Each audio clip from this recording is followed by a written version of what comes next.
Alright guys, I did promise you to make this video. This video is talking about my herbal recipes.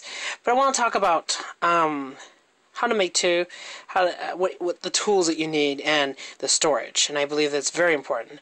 For these recipes, you do need a mortar and pestle. Preferably whatever size that you're going to be using.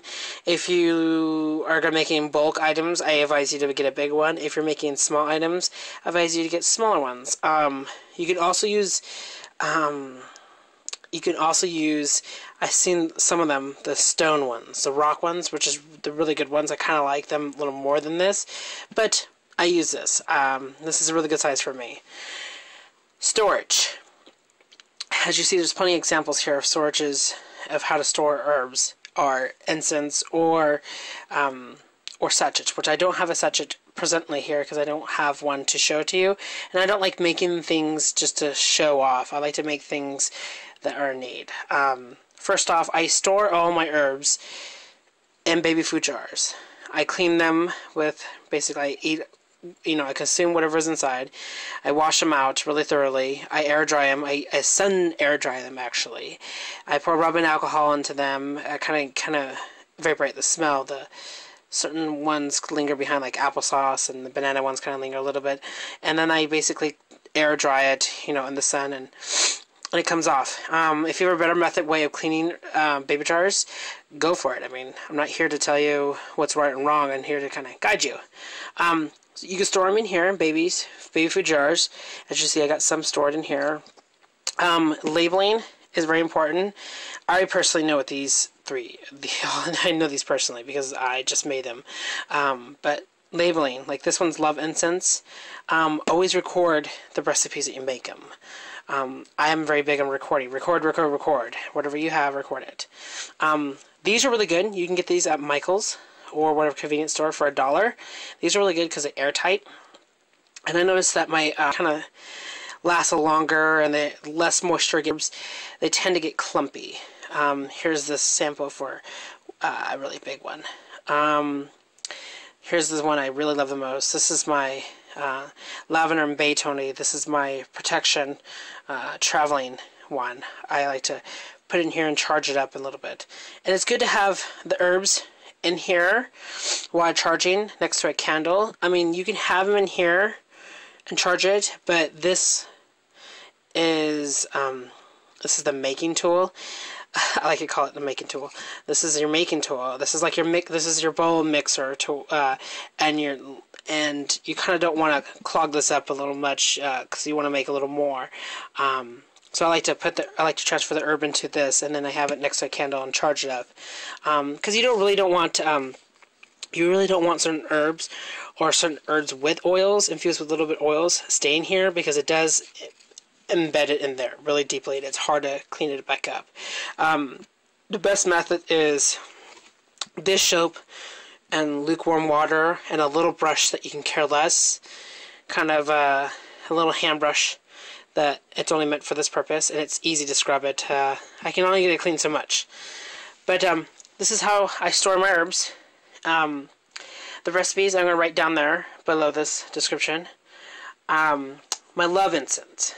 My love, and all these recipes, they all could be transferred to sachets, to loose incense, or this can be sprinkled at anywhere in any premises that you want to infuse this energy. But my love incense, this love recipe is meant for self-love. It's meant for loving yourself, loving others, loving whoever, love, just in general. Has lavender, cinnamon, and rose petals. I love the smell of all those together. It just makes me feel a loving person.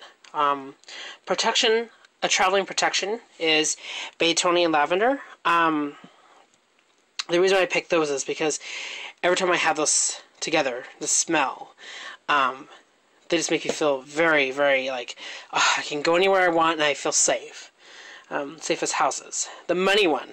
Now, a lot of people like to say, I gotta win $1 million. The money one is made to help maintain a budget, to help preserve money for a greater good or greater need. This is also to influence money back to you. This is also good for business, to have in the cash register, or have in your wallet, or have in your purse, or have it when you are paying bills and running errands. It's bay leaves, allspice, a freshly picked mint. If you can't get fresh mint, you can substitute for something else that you would choose to, and patchouli. The smell of these are just, when I smell them, I think of I have money. I feel financially secure. I feel like I don't have to worry about spending foolishly. This is my protection. This is protection, and unlike the other protection traveling one, that one is more geared to traveling outside the home, to in a car, to flying a plane, to taking a plane, taking a train, anything that deals with traveling. This is more protection of home or sanctuaries or areas that needs to be protected. More like a static protection spell. Frankincense and Rosemary. The next one is health, and this one's not deal with I'm going to use this and I can jump off a roof, or I can heal incredibly. This is also health, like if with anything with health issues that you want to kind of promote healing, promote you're going through a lot of intensive health issues. This will help out. Juniper sticks, those little twigs. Eucalyptus, I won't be able to pronounce this, but you'll see in the description below. Spearmint and lemon balm. Every time I have these together, I feel very healed. I feel very, very rejuvenated, refreshed. The last one is power. And this is not talking about electricity coming in your hands, or this is not talking about having all the magical powers in the world to defeat the source of evil, but this is power. This can be imbued into the other ones, or this can help power just a simple spell. And this one's kind of pricey herbs, I would say. Tonka beads, sage, and dragon's blood. When I make this, I make sure the dragon's blood is kind of powdered down because it's gumrism, and I add a little bit of sage, and I make sure that the Tonka beads are smashed completely. But you can never get them in pieces. I make sure I smash them so the smell and the energy comes out of them. All these incense or sachets or all these recipes that I said on here is for you. It's for you guys. I kind of gear them for you too as well. I sell them in my store at the flea market.